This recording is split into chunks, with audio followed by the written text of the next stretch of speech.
Online students, आवाज़ आ रही है? सब लोग अपनी अपनी अटेंडेंस के लिए मुझे अपना नाम और फ़ोन नंबर चैट में ही लिख दीजिए, ठीक है, ताकि आपकी अटेंडेंस मार्क हो जाए। अच्छा चलो भाई आओ, आज हमने ऑफिशियली अपना क्यूएम का सिलेबस स्टार्ट करना है। पहली क्लास और इंट्रोडक्शन क्लास थी, ठीक है ना। आज से हमने अपने पास चैप्टर जो हम चैप्टर नंबर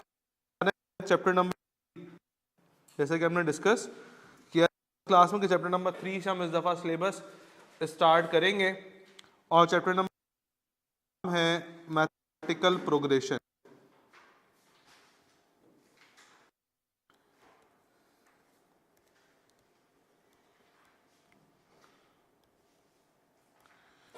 देखो, अगर मैथमेटिकल प्रोग्रेशन की बात की जाए ना कि पेपर में कितने मार्क्स का आएगा, ठीक है, पेपर में ऑन एन एवरेज ये 6 to 8 मार्क्स का आएगा। 6 to 8 मार्क्स का मतलब क्या है कि 3 से 4 या 5 एमसीक्यूज के करीब ऑन एन एवरेज आप अज्यूम कर सकते हैं कि इस चैप्टर की वेटेज है, ठीक है। बेसिक चैप्टर है, कोई ज़्यादा टेक्निकल नहीं है। आओ देखो क्या होता है। देखिए, मैथमेटिकल प्रोग्रेशन के अंदर दो चीज़ें हैं, एक जिसको हम लोग बोलते हैं अर्थमेटिक प्रोग्रेशन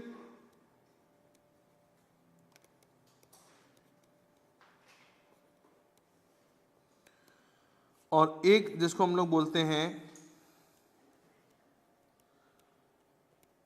जियोमेट्रिक प्रोग्रेशन, ठीक है ना। एक और भी होती है हार्मोनिक प्रोग्रेशन, वो हमारे सिलेबस का एरिया नहीं है, इसीलिए हम उसको डिस्कस नहीं करेंगे, ठीक है। हमारे सिलेबस में सिर्फ ये दो ही चीज़ें हैं। अब देखिए, अर्थमेटिक प्रोग्रेशन का क्या मतलब है। अर्थमेटिक प्रोग्रेशन का मतलब है, नहीं लिखो नहीं अभी, बस ऐसे सुनते रहो, अभी मैं जब बोलूंगा फिर लिख लेना आप लोग, ठीक है ना, ताकि कॉन्सेप्ट समझ में आ जाए, फिर तो नोट डाउन तो करते रहेंगे।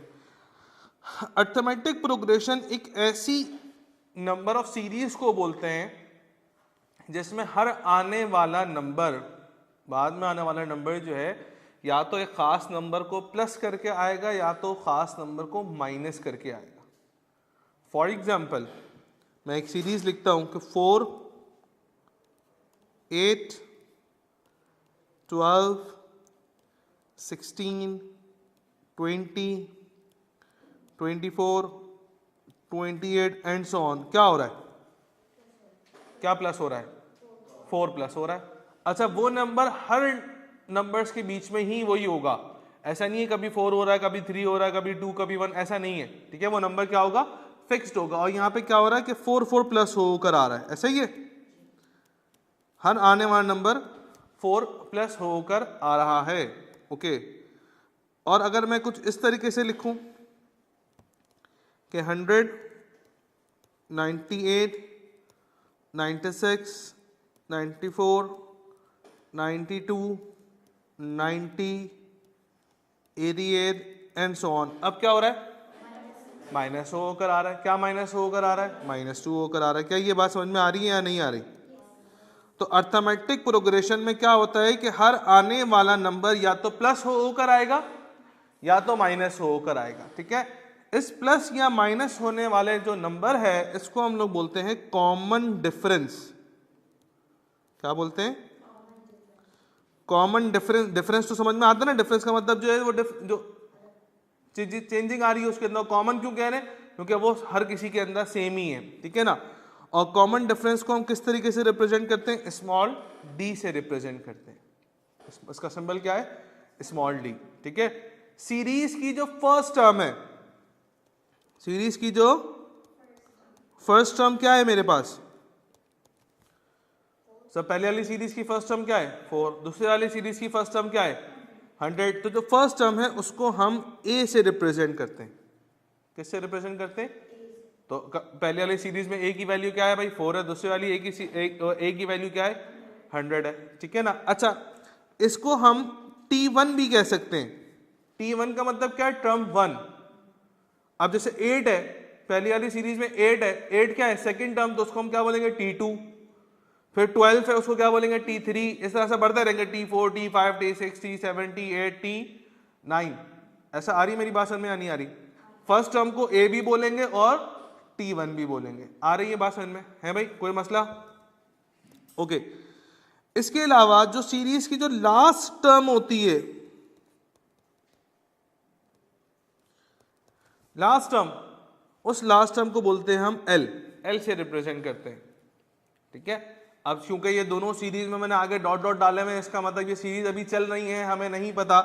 अगर मैं इसकी जगह ऐसा लिख दूं 46 या 48, तो पहली वाली सीरीज की जो एल की वैल्यू है वो क्या हो गई? 48 हो गई। अच्छा, दूसरी वाली सीरीज में क्या एल पता है? नहीं पता, क्योंकि वो सीरीज अभी चल रही है, हमें नहीं पता कहाँ जाके खत्म होगी, इनफाइनाइट है। ऐसा आ रही मेरी बात समझ में? अच्छा, बाजू का डी की वैल्यू सवाल में लिखी हुई होती है, अक्सर ऐसा होता है नहीं लिखी हुई होती तो हमें निकालनी पड़ेगी। कैसे निकालेंगे? बहुत आसान तरीका है, T2 माइनस T1 करके निकालेंगे, है ना? सर क्या ऐसा नहीं कर सकते कि T3 में से T2 को माइनस कर दें? भाई ऐसा नहीं कर सकते कि T4 में से T3 को, भाई किसी भी आगे वाली वैल्यू में से उसकी पीछे वाली वैल्यू माइनस कर दो। T15 में से क्या माइनस करेंगे? T14 माइनस कर दो, एक पीछे वाली वैल्यू माइनस कर दे, सिंपल। T98 में से क्या माइनस करोगे कि D आ जाए? 97, बस एक पीछे वाली टर्म आप अपने पास माइनस कर दे। और यूजुअली क्या होता है कि ज्यादा बड़ी वैल्यूज हमें पता नहीं होती ना, तो स्टार्टिंग की ऑब्जर्वेशन गिवन होती है, तो या तो T2 माइनस T1 करके निकाल लूंगा, या तो T3 माइनस T2 करके निकाल लूंगा। ठीक है, तो ये कॉमन डिफरेंस इस तरीके से आ जाएगा। क्या ये बात भेजे में बैठती है? हाँ भाई, समझ में आ रही है भाई? अच्छा, मुझे एक बात बताओ, पहली वाली जो मैंने सीरीज लिखी है 4 वाली, उसमें कितने नंबर्स हैं हमारे पास? जो स्टार्टिंग के 7 है ना, और 8 वो एंड वाला है ना, उसको छोड़ दो। ये डायरेक्ट इसमें बीच में और भी तो वैल्यूज होंगी 4 के डिफरेंस से, हैं? अगर मैं आपसे बोलता हूं बताओ T15 की वैल्यू क्या होगी, ठीक है, या T12 की वैल्यू क्या होगी? भाई जाहिर सी बात है, यहाँ पे T12 आ रहा होगा, नहीं आ रहा होगा? कहीं पर आ रहा होगा ना, तो वो T12 की वैल्यू क्या है, तो कैसे निकालोगे? तो हम प्लस प्लस करके थोड़ी जाएंगे, क्योंकि अगर इस तरह से उसने कोई इनफाइनाइट सीरीज यदि वो बोलता है T1540 की वैल्यू निकालो, तो पागल हो जाऊंगा, प्लस करते रहूंगा तो फॉर्मूले से चल जाएंगे। ठीक है, तो किसी भी टर्म की वैल्यू निकालने के लिए हम फॉर्मूला अप्लाई करते हैं, Tn is equals to a plus n-1d। यह फॉर्मूला किस लिए यूज होता है? टर्म की, लिख लो उर्दू में, टर्म की वैल्यू का फॉर्मूला है। अगर मैं आपसे पूछूं T12 क्या है, तो n की जगह क्या रखोगे? 12 रखोगे। n का मतलब क्या होता है? नंबर ऑफ ऑब्जर्वेशन होता है। ठीक है, a की जगह क्या रखोगे? फर्स्ट टर्म रखोगे। d की जगह क्या रखोगे? कॉमन डिफरेंस रख दोगे, तो तुम्हारी वैल्यू आराम से आ जाएगी। आ रही बात समझ में? नहीं आ रही? अगर मैं बताऊं, बोलो T50 निकालो, है तो T50 कैसे निकालोगे? n की जगह क्या रखोगे? 50। कॉमन डिफरेंस कैसे निकालोगे? T2 माइनस T1 करके निकाल लेना। अच्छा, a आपको सवाल के अंदर गिवन ही होगा, तो वो रख के आप आराम से अपने पास वैल्यू निकाल सकते हैं। क्या ये बात समझ में आती है नहीं आती? तो टर्म की वैल्यू निकालनी होगी तो आप इस फॉर्मूले को यूज कर सकते हैं। ठीक है, अच्छा एक और चीज, अगर मैं आपसे कहूं कि इन सारी ऑब्जर्वेशन का T1 से लेकर T12 तक की सारी ऑब्जर्वेशन का सम बताओ। क्या बताओ? सम, मतलब प्लस करो तो क्या बनेगा? ओ भाई, आप मैनुअली प्लस करने जाओगे तो बहुत टाइम लगेगा। तो जिस तरह से टर्म निकालने का एक फॉर्मूला था, इसी तरीके से एक सम निकालने का फॉर्मूला भी है। क्या है? सम निकालने का फॉर्मूला भी है। तो सम निकालने का फॉर्मूला होता है Sn is equals to n/2 2a plus n-1d। नहीं, मल्टीप्लाई नहीं करेंगे ना। क्यों करेंगे मल्टीप्लाई? क्योंकि डिफरेंस फर्स्ट टर्म से आना शुरू नहीं होता, सेकंड टर्म से आना शुरू होता है। देखो ना, पहली टर्म में कोई डिफरेंस होता ही नहीं होता। नहीं, डिफरेंस का जन्म कब हुआ? पहली और दूसरी टर्म के बीच में। तो इसलिए डायरेक्ट हम मल्टीप्लाई नहीं कराएंगे, उसके अंदर वैल्यू चेंज हो रही है ना, इस वजह से। आ रही है मेरी बात समझ में? हाँ भाई, ओके। एक और फॉर्मूला भी है सम निकालने का, वो होता है Sn is equals to n/2 a plus l। l वो ही क्या है? लास्ट टर्म है। ठीक है ना, तो इसको लिख लो सम का फॉर्मूला। बेटा इस चीज़ को अपने पास जल्दी से नोट डाउन कर लो ताकि फिर हम थोड़ा सा आगे मूव कर सकें। मैं जूम आउट करता हूँ ताकि आप लोग जल्दी से कॉपी कर लो, फिर हम आगे बढ़ते हैं। शाबाश जी बेटा, नहीं कल लेके आऊँगा, अभी वही तो उसको मैं कह रहा था गौर को कि यार मुझे याद दिला दीजिएगा। नहीं ये चलता है, इतना भी नहीं है, चलता है भाई सिस्टम यार। अभी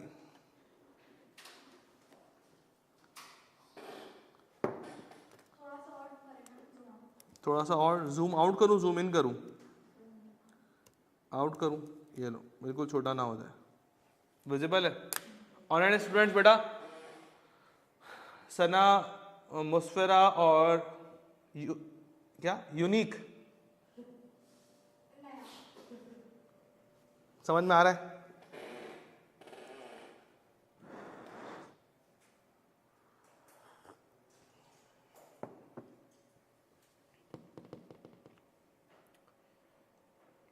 अच्छा देखो प्लीज आज की क्लासेस के बाद से जो क्लासेस है ना, प्लीज छुट्टी बिल्कुल मत करना, क्योंकि अब हमारा क्या हो चुका है, सिलेबस स्टार्ट हो चुका है।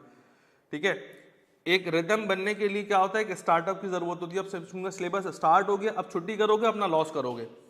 तो प्लीज मेक श्योर कि आपकी छुट्टी ना हो, ठीक है, ताकि आपका सिलेबस अच्छा चलता रहे। मैं अभी से बता रहा हूँ कल क्लास नहीं होगी, ठीक है, क्योंकि कल रेन की प्रोडिक्शन है, तो इसी वजह से कल क्लास नहीं होगी। ओके, परसों क्या है, फ्राइडे है ना, फ्राइडे को देखते हैं, फ्राइडे को रख देंगे क्लास। फ्राइडे को हमारी क्लास नहीं होती, देखते हैं सोचते हैं थोड़ा सा। हाँ तो देखते हैं थोड़ा सा, प्रोडिक्शन देख के करते हैं।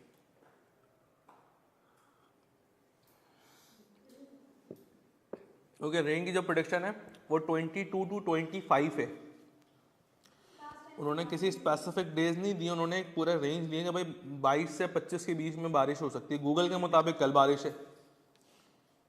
अच्छा अभी लास्ट 2 वीक्स पहले जो बारिश हुई थी, गूगल में बारिश नहीं थी, वो बाद में हो गई। ऑनलाइन स्टूडेंट्स बेटा सुन रहे हैं? ऑनलाइन वाले शुरू से जवाब नहीं देते यार, पता नहीं क्या मसला है।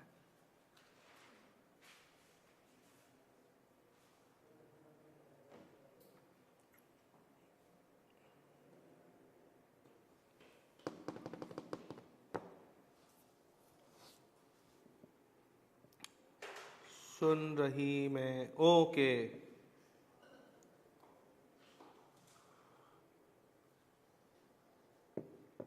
लड़के तुम्हारा नाम क्या है? उवैस रजा, उबैद रजा, उबैदुल्ला। अच्छा, असल में पिछले वीक में और इस वीक में कुछ मैंने, खैर बाद में बताऊंगा। चलो अभी थोड़ा सा हियरिंग प्रॉब्लम है मेरा।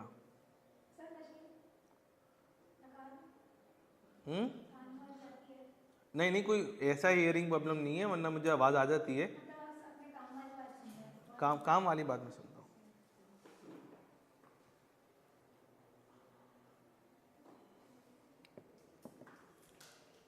चलें आगे बढ़े, डन। चलो ओके आओ। कैलकुलेटर आप सब लोगों ने ले लिया है भाई? नहीं लिया? कहाँ है? घर पे कौन खेलने गया? अब्बू खेलने घर पे उस कैलकुलेटर से भाई, तुम्हारे खेलने के लिए दिलाया वो। तुम्हारा कैलकुलेटर कहाँ है बेटा? पे कब आएगा? सर बोला है बाबा को, आप देखें जब आएगा आएगा भाई, जल्दी ले लो। सही है? हाँ हाँ साइंटिफिक ही लेना भाई। अब वो दौर गया छोटे वाले कैलकुलेटर का, बता दिया मैंने। साइंटिफिक कैलकुलेटर लेगा और 8 मोड्स वाला लेगा, ठीक है। कैलकुलेटर में की होती है मोड की, ऑन की के बराबर में ही की होती है मोड की, ठीक है। तो मोड प्रेस करेंगे तो 8 फंक्शंस वहाँ पे आने चाहिए। वो कैलकुलेटर आप ले लें, आपके लेवल के ऊपर वो सफिशिएंट है। ओके, बस 1 मिनट दो, मैं ज़रा हैंड आउट डाउनलोड कर लूँ अपना।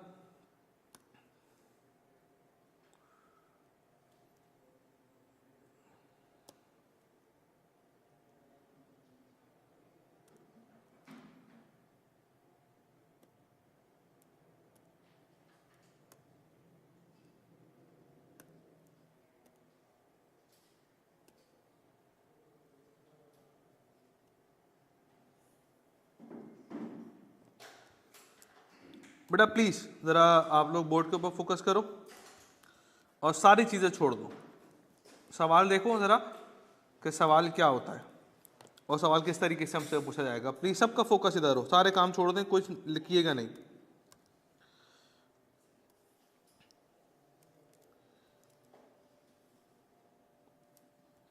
देखिए बेटा सवाल में क्या लिखा हुआ है, calculate the 6th and 11th term of a series. 6 term का मतलब क्या है, T6 निकालना है, ओके।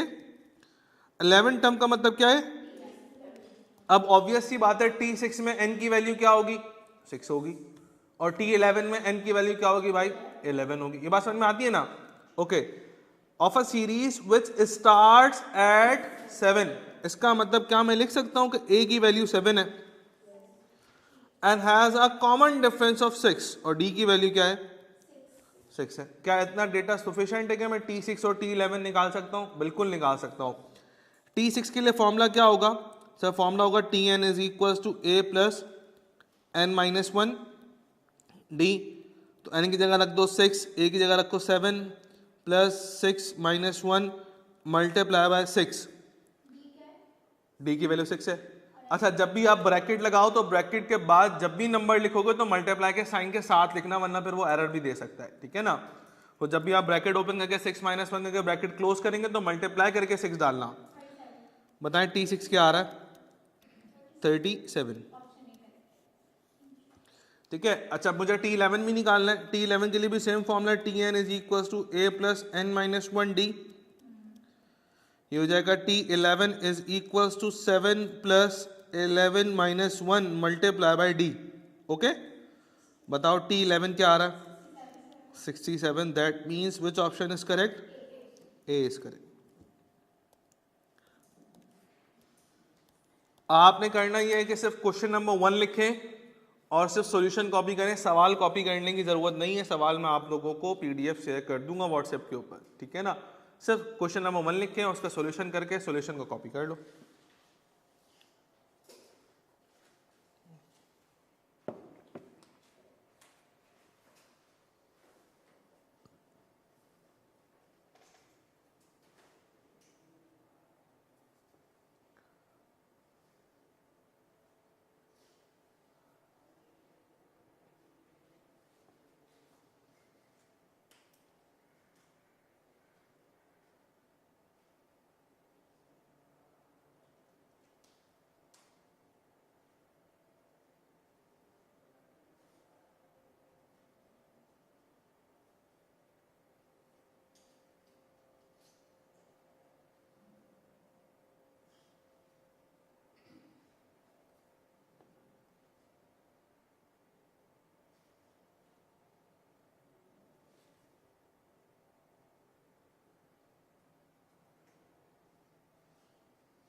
ओके, कॉपी कर लिया भाई, डन। तो अब मैं नेक्स्ट सवाल दूंगा, आप लोगों ने खुद से सॉल्व करना होगा उसको, ओके। किसी का कोई सवाल है तो मुझे बताओ शाबाश जल्दी से, ताकि किसी का कोई डाउट हो तो क्लियर हो जाए अभी, है भाई।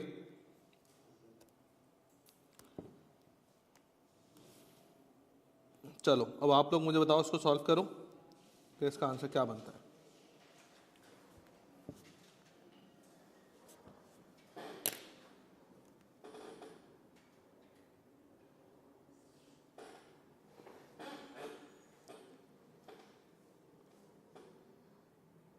अच्छा, माशाल्लाह से आज हमारे स्टूडेंट्स का एग्ज़ाम था QM का, और आउटस्टैंडिंग फीडबैक हमेशा की तरह, जिस तरीके से मैंने आपको ओरिएंटेशन में बताया था, फर्स्ट क्लास में बताया था।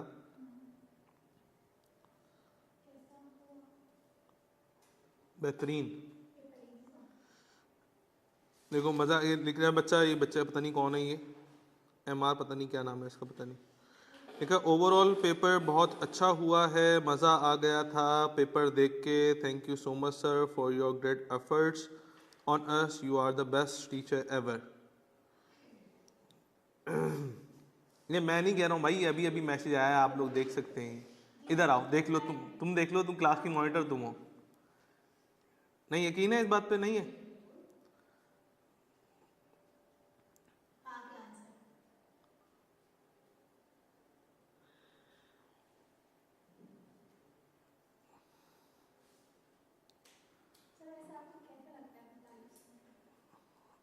ये आदत हो गई।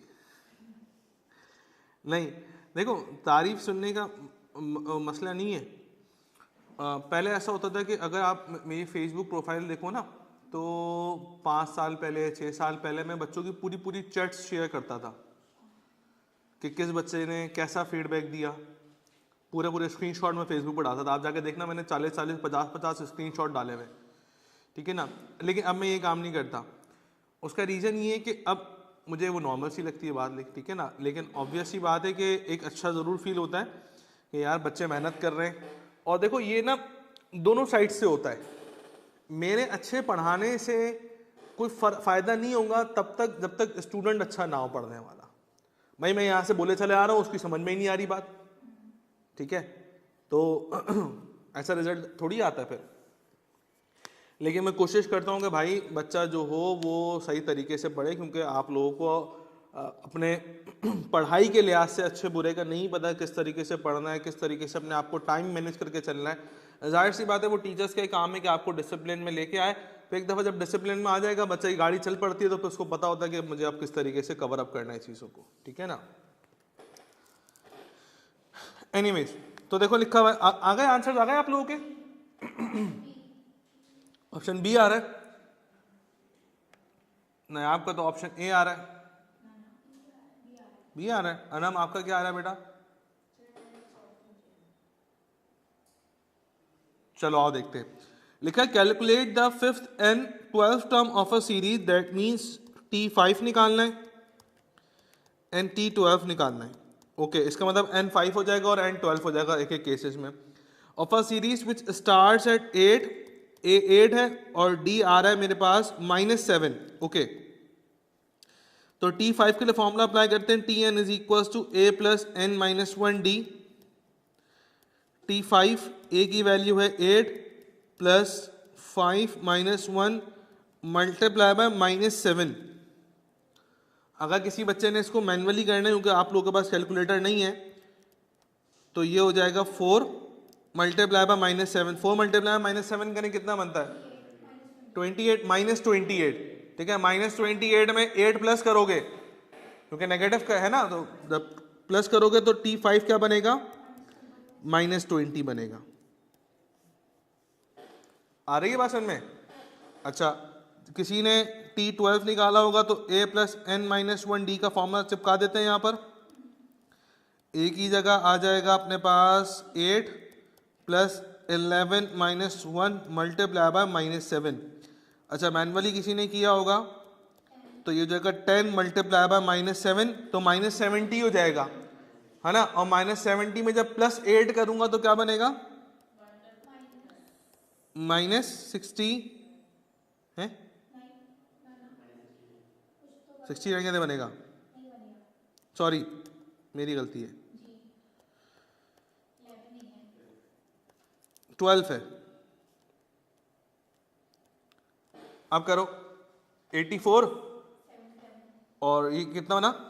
तो वो 84 बना ना, 84 में से 8 माइनस कर दो, कितना बना? 76।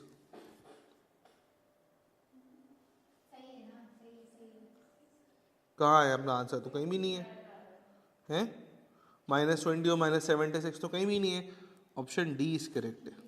मैं यहाँ लिख देता हूँ कि टी की वैल्यू एक -20 आ रही है और एक टी की वैल्यू आ रही है -76, ठीक है।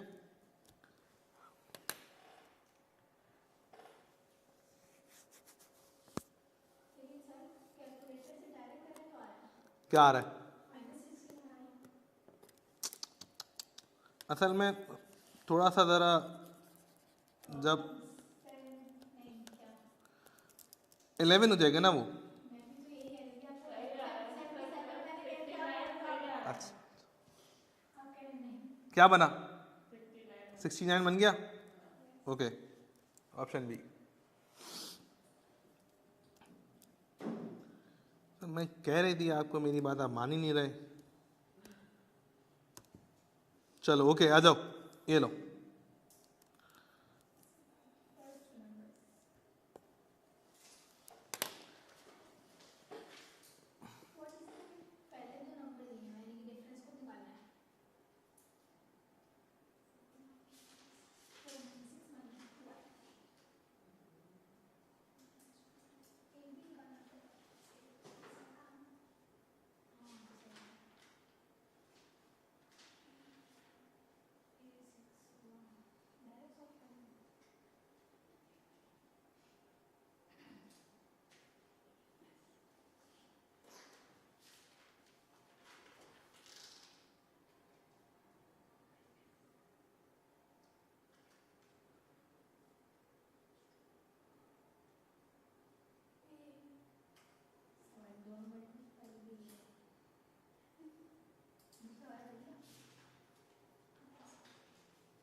ये छोटा बड़ा नहीं है, जो पहला पहला है वो पहले ही है, अनटिल अनलेस वो ना बोले। कह रहा फर्स्ट टू नंबर्स का मतलब क्या, जो पहले दिया हुआ वो पहले ही है, जो बाद में दिया वो बाद में ही है भाई।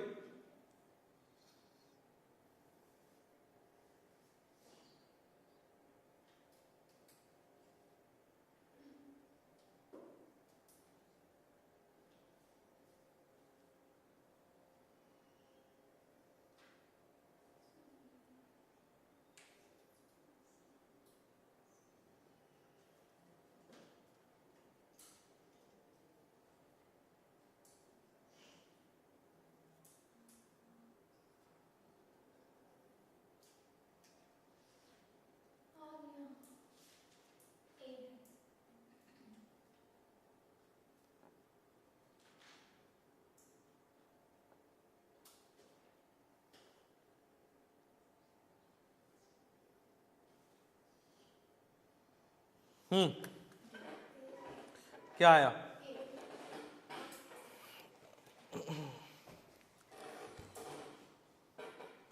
नहीं, क्यों? इंटरनेट चल रहा है, वो चलता है प्ले स्टोर। लिखो, ऐसा लिखो प्ले स्टोर पे CLCES, सेल्सियस। भाई कम से कम कुछ तो हाथ चलाओ, बैठे हुए हो ऐसे ही।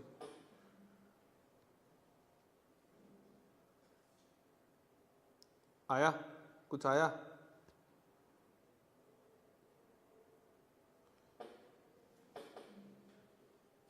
हाँ, इसको डाउनलोड करो। ये साइंटिफिक कैलकुलेटर है आपके पास।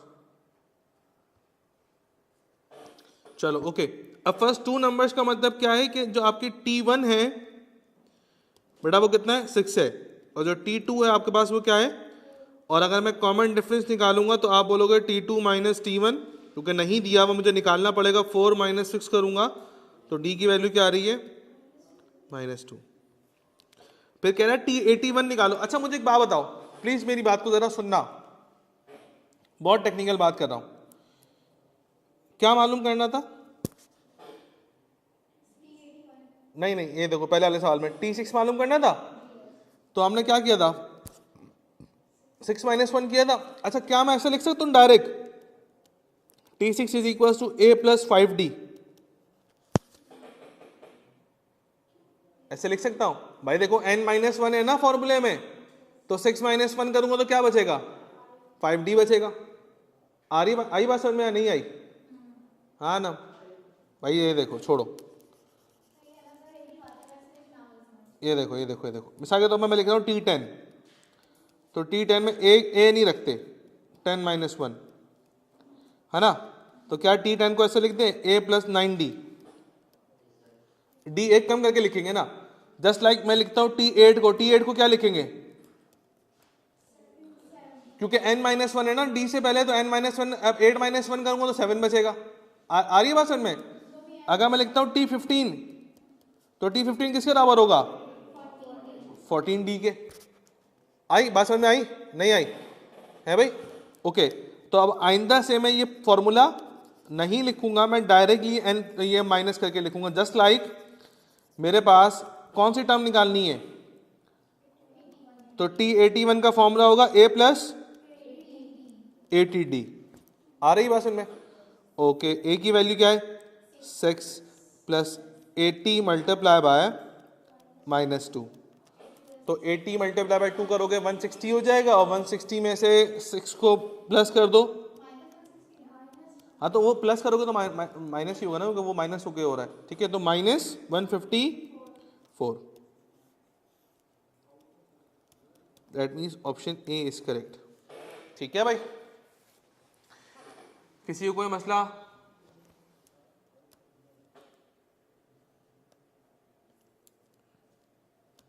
डन।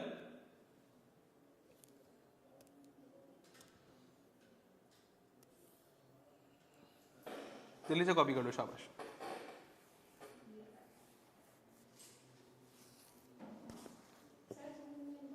मैं जूम कर रहा हूँ, पहले ये लोग कॉपी कर लें।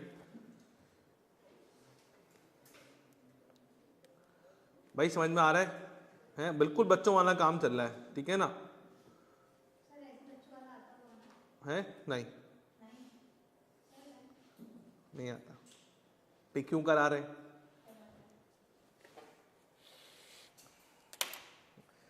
बेसिक्स है ना, अभी इंशाल्लाह आ जाएगा। देखो, हम हमेशा एक चीज को याद रखना, ग्रेजुअली हर एक स्टेप पे बढ़ता है, ठीक है ना? एक क्लास से 2 class 3 class, Aahista Aahista concept build होगा ना, तो एग्जाम लेवल तक हम आ जाएंगे। आपको पता भी नहीं चलेगा कब एग्जाम लेवल हम क्रॉस भी कर लेंगे।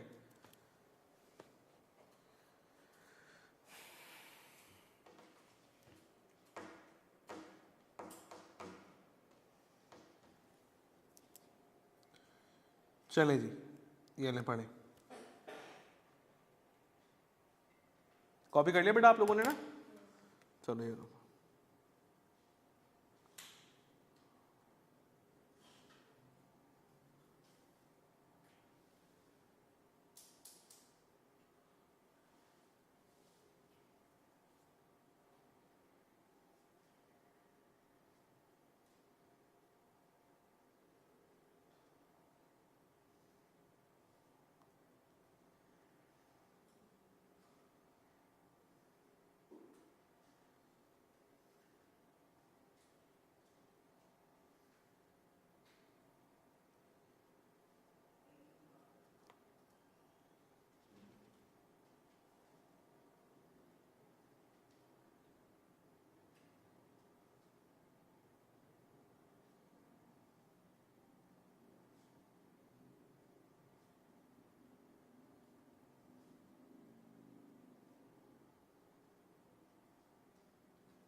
लिख लिया? हाँ हाँ, सॉल्व करें।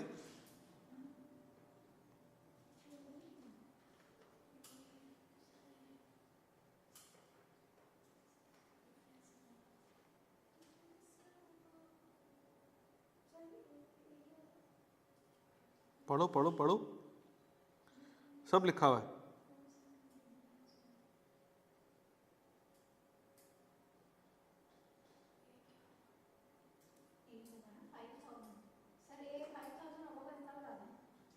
देखो लिखा हुआ है ना बेटा, he set aside 5000 in the first month, तो पहले महीने में जो जमा कराएंगे वो 5000 रुपये, वो होगा, ए होगा।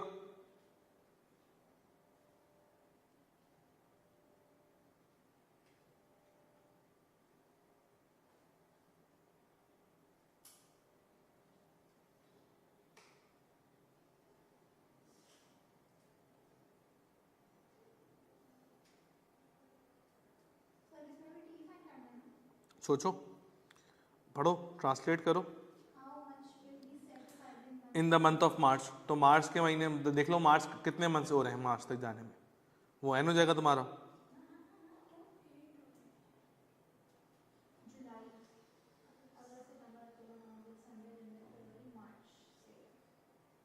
कितने मंथ हो रहे हैं? 8 हो रहे हैं। कैसे? मार्च को क्यों हटाएंगे? मार्च में तो जमा कर रहा हूँ ना मैं। हाँ जुलाई 8 हो रहे हैं, पक्की बात है। जुलाई, अगस्त, सितंबर, अक्टूबर, नवंबर, दिसंबर। भाई जुलाई के अंदर तो पहली सेविंग कब करी है उसने? देखो ना, पहला पैसा कब जमा करा है? जुलाई में जमा करा है। तो जुलाई काउंट होगा या नहीं होगा? बिल्कुल होगा ना। अगर वो कहता भाई जुलाई के बाद से कराऊंगा तो फिर मैं सितंबर से काउंट करना शुरू करता, अगस्त से। जब तो बता रहा हूं, ये होगा। आप बेटा 9 मंथ्स होंगे, काउंट जुलाई एज वेल। देखो देखो इधर पढ़ो, इधर सवाल में देखो क्या लिखा हुआ है। Ali intends to start saving in July. मैं जुलाई में कर रहा है ना वो, तो जुलाई इज काउंटेबल। ठीक है, जुलाई से मार्च तक आने में 9 मंथ्स हो जाएंगे। ठीक है, जुलाई टू मार्च हो जाएंगे 9 मंथ्स। ओके, और ए मेरा कितना है? अच्छा डी कितना है बताओ, चलो। वो 500, वो 5000। डी क्या है? क्यों? उसने लिख के दिया हुआ है कि increases by 300 in each of the subsequent. Subsequent का मतलब होता है आगे आने वाला पीरियड। ठीक है ना, तो सब्सिक्वेंट में क्या होगा कि वो 300 रुपए से बढ़ती रहेगी, तो डी मेरा 300 हो जाएगा। ठीक है ना, हाँ ना, देखो लिखो, हर आने वाले मंथ में 300 रुपए बढ़ते रहेंगे। तो पहले 5000 करे, फिर 5300, 5600, 5900, 6200, 6500, 6800, ऐसे 300 रुपए बढ़ते रहेंगे सब्सिक्वेंट मंथ्स के अंदर। How much will he set aside in the month of March? तो हम निकालते हैं T9। T9 का फॉर्मूला क्या होगा? A plus 8D। ठीक है, तो A मेरे पास क्या आ जाएगा? 5000 प्लस 8 मल्टीप्लाई बाय कितना? 300। जल्दी से करो, 7400।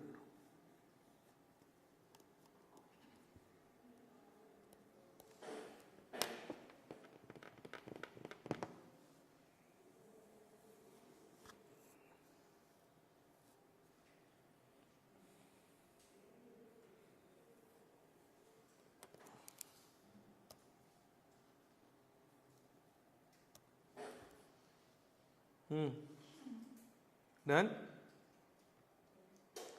समझ में आ रहा है? नहीं आ रहा? हाँ भाई रोशनी, क्या समझ नहीं आया? पूछो। देखो पढ़ो ना। हाँ, आप बताओ क्या समझ नहीं आया? पढ़ो, तुम ही पढ़ोगी, सवाल पढ़ो, चलो। हाँ, क्या मतलब है इस चीज का? जुलाई से। ठीक है, फर्स्ट मंथ क्या है मेरा?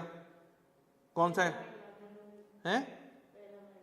कौन पहला महीना? नहीं, फर्स्ट मंथ क्या है? हाँ जुलाई है, बिल्कुल, वेरी गुड, सही है। जुलाई में, इसका मतलब जुलाई में 5000 जमा करा रहा है वो। ओके, फिर इंक्रीज का मतलब क्या होता है? बढ़ाएगा। कितने से? 300 से। फिर क्या होगा?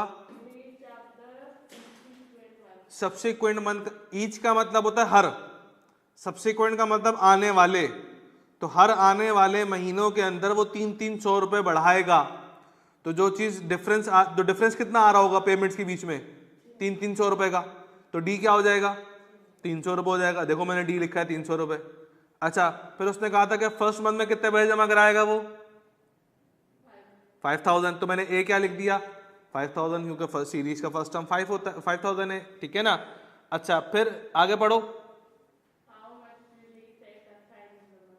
मार्च के महीने में कितने पैसे जमा कराएगा वो, है ना? तो मार्च तक कितने, जुलाई से लेकर मार्च तक कितने महीने हो रहे थे? 9 महीने हो रहे थे। तो T9 निकाल लिया और T9 निकाल के पता चल गया कि मार्च के महीने में वो 7,400 रुपये जमा कराएगा। आ रही है बात समझ में?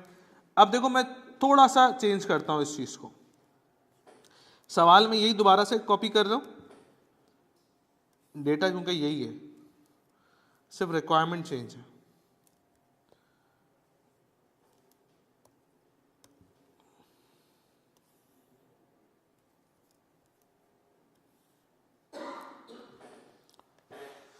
सवाल वही है, क्वेश्चन नंबर 5 में लिखा है continue of question number 4, how much will he set aside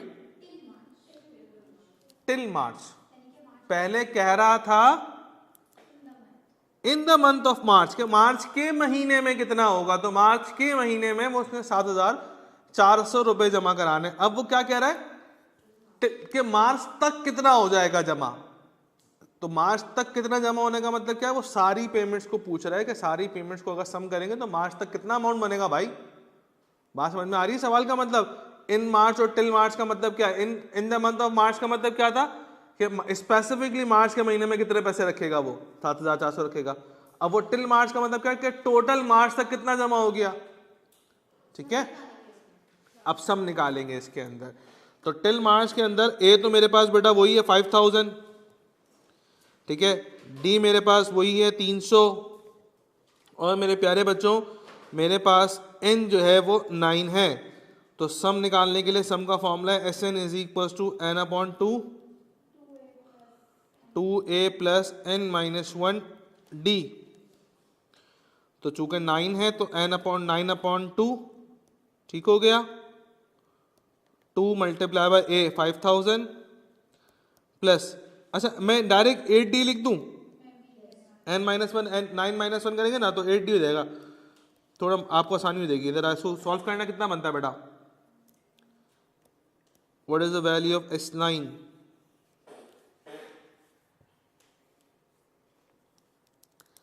55,800 कह रही हैं गुल साहिबा।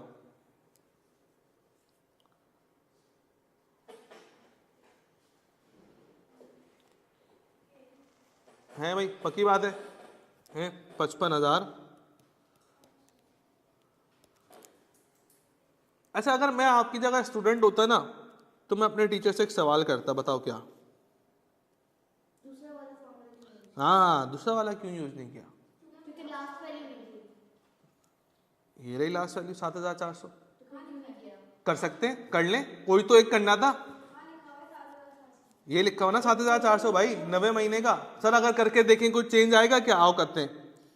देखो यूज तो कोई एक ही करूंगा, दोनों थोड़ी करूंगा, तो कोई से भी यूज करता, मैं दूसरा यूज करता, आप बोलते पहला यूज नहीं किया, तो इसीलिए कोई ना कोई तो यूज करना था। आओ देख लो, s N is equal to N upon 2 और a प्लस एल। तो n अपॉन 2 आ जाएगा 9 अपॉन 2, ठीक है। a आ जाएगा मेरे पास क्या 5,000 प्लस l क्या है मेरे पास 7,400, ऊपर निकाला था, करके देख लो यही आएगा S9।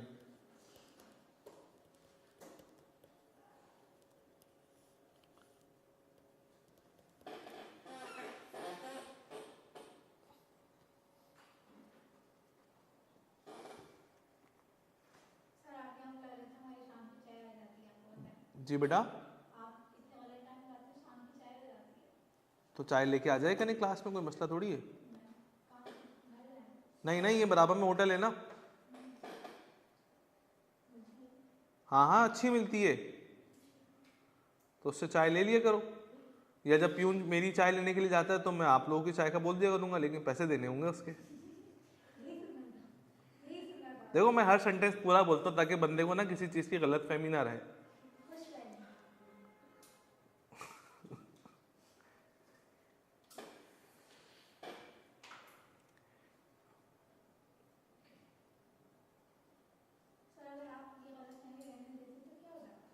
कुछ नहीं हो जाता, चलो नेक्स्ट क्लास में मैं चाय पिलाऊंगा आप लोगों को बस। और बोले डन डन, हाँ डन। तो आज याद दिला देना आप। नहीं नहीं यार, अल्लाह का शुक्र है, पैसों का मसला नहीं है। वो है ना, एक वीडियो है बोलो पैसों का मसला नहीं है, मुझे किसी से भी उधार ले लूंगा।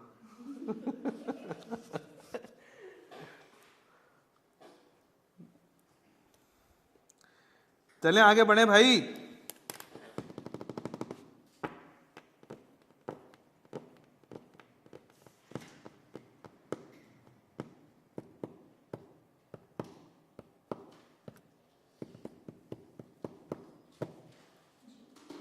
ओके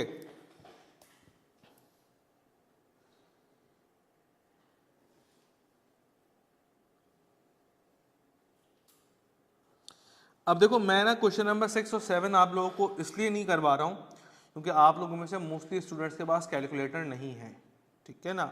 सो कैलकुलेटर अपने पास नेक्स्ट क्लास में लाजमी ले आइएगा ताकि हम ये दोनों सवालात को सॉल्व कर लें। अपने पास कहीं मार्क कर लो कि 6 और 7 हमने छोड़ दिया है कैलकुलेटर की वजह से, ताकि आप नेक्स्ट क्लास में सबसे पहले यही सवाल करेंगे, ठीक है ना। एक कैलकुलेटर की मैंने ट्रिक भी सिखानी है आप लोगों को, इसी वजह से मैं उसको होल्ड कर रहा हूँ। ओके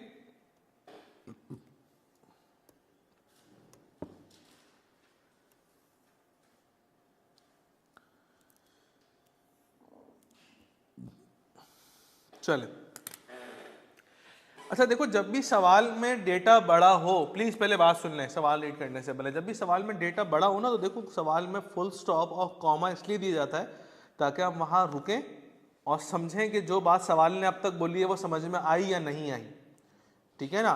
तो अगर समझ में आ गई है तो आगे मूव करो, और अगर समझ में आ गई है तो जितना डेटा उस लाइन में लिखा हुआ है उस डेटा को शॉर्ट फॉर्म में, जिस तरह से ए दिया हुआ है, डी दिया हुआ है, एन दिया हुआ है, जो भी इंफॉर्मेशन वो दे रहा है उसको अपने पास नोट करते रहें ताकि डेटा साथ साथ बनता रहे। पूरा सवाल 10 दफा भी पढ़ोगे डेटा नहीं बनेगा, ठीक है ना। थोड़ा थोड़ा करके पढ़ें और डेटा बनाए। शाबाश, चले सॉल्व करें, फिर हम डिस्कस करते हैं 2 मिनट बाद।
जी भाई, हुआ सॉल्व?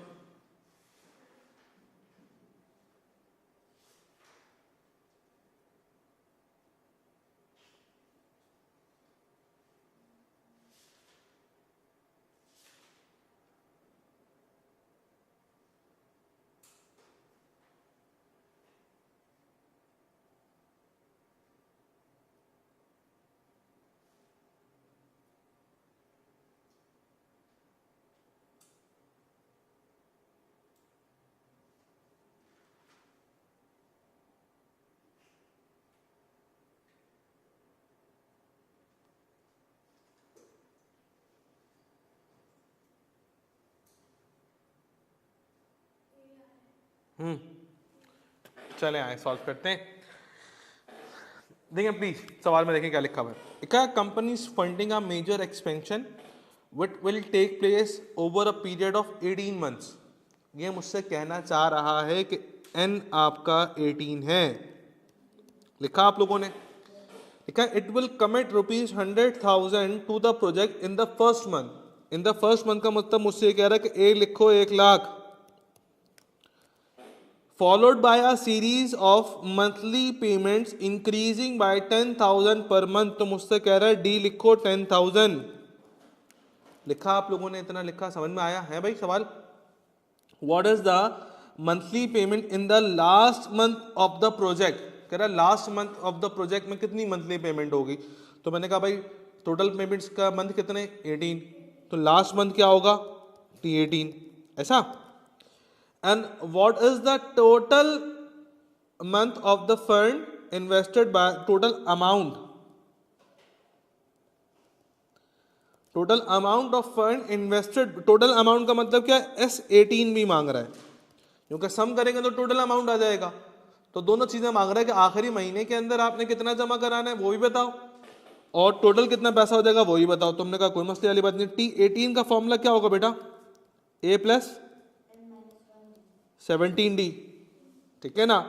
ए मेरे पास क्या है, 1 lakh plus 17 multiply by D कितना है मेरे पास, 10,000। तो पहले डी को 10,000, वो 17 को 10,000 से मल्टीप्लाई करें, 170 बनेगा, 170 में 1 लाख ऐड करें, 270 बन जाएगा, ऐसा। इसके बाद आखिरी महीने में 2,70,000 रुपये जमा करवाएंगे। ओके, फिर S18 भी निकालना है। तो S18 निकालने के लिए मैं फॉर्मूला यूज करता हूं N/2 A प्लस L वाला, क्योंकि लास्ट टाइम मुझे पता है 2,70,000 रुपये। तो ये हो जाएगी 18/2 और 1 लाख प्लस 270। तो 1 लाख और 270 को ऐड करोगे तो 370 बन जाएगा, और 18/2 करेंगे तो 9 बनेगा। तो 370 को 9 से मल्टीप्लाई करा दें, बताएं कितना बनता है S18, 370,000 मल्टीप्लाई बाय 9 बनता है 3.33 मिलियन। ठीक है, आप शाबाश बेटा, वेरी गुड।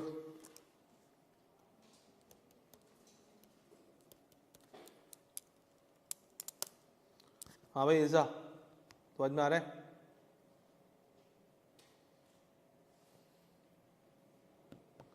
ईजा आपने मार्च में पेपर देने, मई में पेपर देने? मार्च में पेपर देने।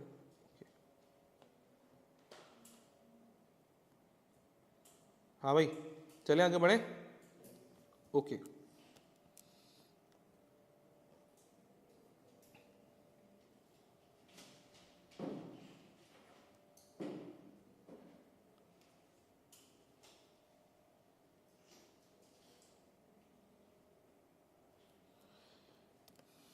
चले आगे बढ़े क्लास। चलो ओके, आओ एक लास्ट सवाल सॉल्व करते हैं, बस पे क्लास को ऑफ करेंगे अपने पास। ठीक है, आ जाइए प्लीज, बहुत ध्यान से सवाल पढ़ना है।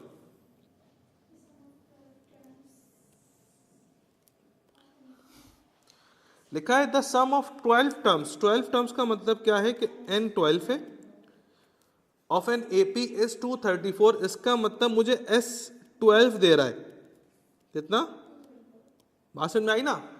देखो पढ़ो ना, the sum of 12 terms of an AP, 12 numbers का जो सम है वो 234 रुपए है। तो S12 मैंने लिख दिया 234 रुपए, बात समझ में आई? And the last term, last term बोले तो नहीं, T12 भाई 12 टर्म्स थी ना, तो लास्ट टर्म भी क्या होगी, T12 होगी। जिस तरीके से S12 था इस तरह T12 भी होगा। सर आपको कैसे पता कि लास्ट टर्म 12 ही? भाई बॉस ने बोला है 12 नंबर्स ही है हमारे पास, तो 12 नंबर्स में T12 ही हो जाएगा। 36, फाइंड द फर्स्ट टर्म। अब A निकालना है और D निकालना है। देखो थोड़ा सा चेंज है सवाल का पैटर्न, अब उल्टा काम करना है। पहले A और D देते थे और N देता था, तो S और T निकालना होता था। अब S और T दे रहा है और N भी दे रहा है, A और D निकालना है। प्लीज बहुत फोकस के साथ, बहुत फोकस के साथ देखिए। अगर मैं टी एन का फॉर्मूला अप्लाई करूं, T N is equals to A plus N minus one D, तो ये हो जाएगा T12 is equals to A plus 11D। ऐसा ही है क्या? T12 के सवाल में मुझे वैल्यू गिवन है 36। ए पता है? नहीं पता। डी पता है? तो मैं यहां से ए और डी नहीं पता तो मैं यहां पर कुछ भी सॉल्व नहीं कर सकता क्योंकि दो अननोन आ गए यहां पर। छोड़ देते हैं इसको, यहीं पर ही सम पे चले आते हैं। अच्छा, S9 12 भी निकालना है, n/2 और a प्लस एल वाला लगाता हूं। क्यों? क्योंकि लास्ट टाइम मुझे पता है। अच्छा, S12 क्या है मेरे पास, किसी को पता है?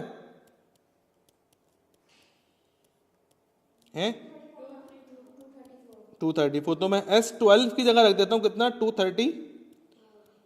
अच्छा, ये n/2 कर देते ना, 12/2 करूंगा तो क्या बचेगा? और a नहीं पता, l पता है कितना, 36। अच्छा, सबसे पहले आपने करना ये कि जो 6 मल्टीप्लाई हो रहा है ब्रैकेट से, वो वहां जाके क्या करेगा, डिवाइड करेगा। तो 234 को 6 से डिवाइड करवाइएगा, क्या बचता है, 30। अच्छा, जो राइट हैंड साइड के ऊपर 36 है वो पॉजिटिव का, लेफ्ट हैंड साइड के ऊपर क्या हो जाएगा, वो आकर नेगेटिव का हो जाएगा। तो माइनस करना, ए क्या बना, 3 बना। ऐसा क्या करें, इस ए को उठा के यहां रख देते हैं। सबसे पहले 3 वहां जाके माइनस करेगा, ठीक है, तो वो कितना हो जाएगा, 33। अच्छा, फिर 11 बचा, 11 बना के क्या करेगा, डिवाइड करेगा। तो 33 को 11 से डिवाइड करें, डी की वैल्यू भी क्या आ गई, 3 आ गई। तो इसका मतलब ऑप्शन ए इज करेक्ट, जिसमें ए और डी दोनों ही क्या है, 3 है। आ रही है बात समझ में? अच्छा, इसका एक और ट्विस्ट कि सर अभी तो हमने a प्लस एल वाला फॉर्मूला अप्लाई कर लिया, अगर हम वो वाला अप्लाई करते 2a plus N minus 1d वाला, तो फिर कैसे सॉल्यूशन होता? फिर उसका सॉल्यूशन हम लोग नेक्स्ट क्लास में सीखेंगे, ठीक है? इसको कॉपी कर लो।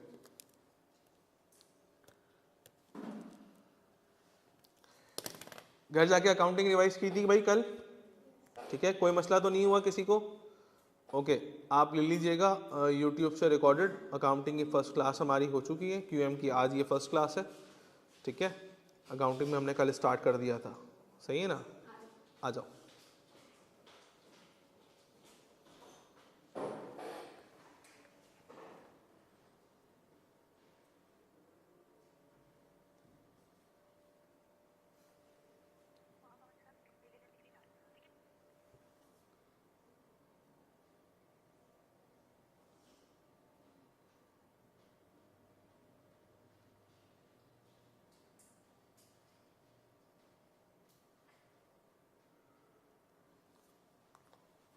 आज क्या है, वेडनेसडे है ना आज? ओके। वीक कोई इतना स्पीड में आजकल गुजरना शुरू हो गया ना, पिछला वीक इतनी स्पीड से गुजरा कि देखते ही फ्राइडे आ गया।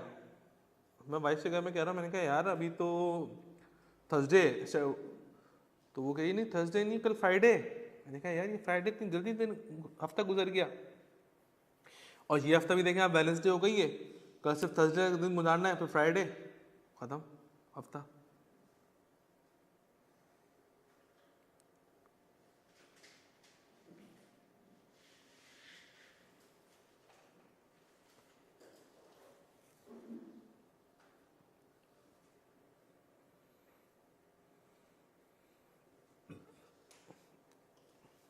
डन बेटा?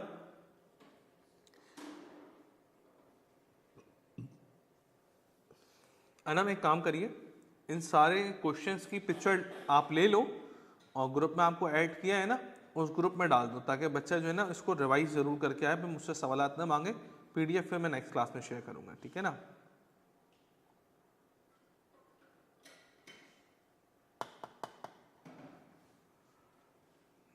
हाँ हाँ, ऐसी पिक्चर देते ना, नजर आ रहा है ना क्लियर? ऐसे पिक्चर लेते हैं ताकि सॉल्यूशन भी आ जाए।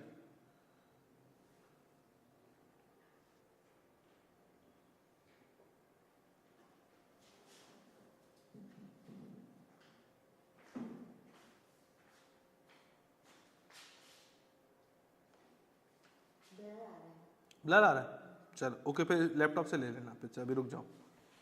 ठीक है बच्चों, चलो फिर नेक्स्ट क्लास में मुलाकात करते हैं। अल्लाह हाफिज़। कल क्लास नहीं होगी, पहले से बता रहा हूँ, ओके।